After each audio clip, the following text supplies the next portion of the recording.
When installing the last row, you may need to cut the Wilkie panels lengthwise. Measure the remaining height between the top of the second to last row and the top of your installation. Leave a 1/4 inch gap between the ceiling or the finish to facilitate insertion. Cut the panel. Drill the panel at one of the stone joints on the top of the piece. Using a countersink bit, create a slight chamfer to hide the screw head that will hold the panel in place. Place the panel in position and screw it in using the cylindrical spacer provided in the packaging to maintain a gap behind the panel.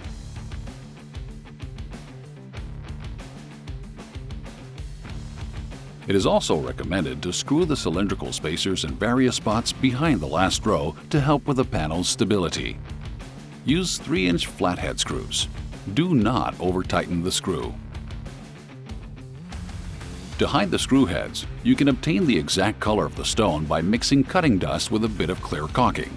You can also use colored caulking that matches the stone color.